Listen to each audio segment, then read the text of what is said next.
hariya mu Burundi umuziki nyarwanda ufatwa gute uri gufatwa gute muri no Ebana kubera ko rero abarundi basigaye bakunda ivyo mu Burundi ni mu gitwika cyane wacu kabisa ariko nyene nkuko vyama abarundi bakunda abanyarwanda bakunda umuziki wo mu Rwanda kuva kera no mu ntara tutarashikano bitwa Bujumbura no muziki twumviriza ariko ubu kabisa abarundi bafise umwanya wo gukunda ibintu byabo kurusha iby'abandi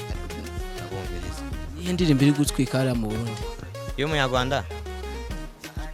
nayihari ni ahani iyo uri umuririmbyi umaze gukora indirimbo kenshi haragera igihe utita kuri resultat udakora indirimbo uteze uko abantu baza kuyifata ukabikora kugira ubikora utitaye kuri resultat kubera ko hari igihe uyikora witeze uko abantu bayikunda ntibayikunda cyangwa ukayikora witeze uko batayikunda bakayikunda rero sinarinda byizeye ko abantu bazoyikunda kubera ko ni indirimbo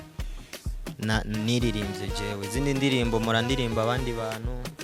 bakobwa iki ariko iriya nayo kundirimba jewe ubuzima bwanje nshima Imana ko ahantu yankuye nani ngejeje nyene ndanishima ku bantu banyanka ndababaza ngo aha nihe rero sinarinzi ko hari abandi bantu baziyumva mu bintu jewe ndiko ndivuga rero ntabwo nari ndavyiteza ariko abantu barayikunze kandi nayikoze hakuru fatiye ku buzima bwanje nako ndiririmba cyane reka tugushimire cyane asante sana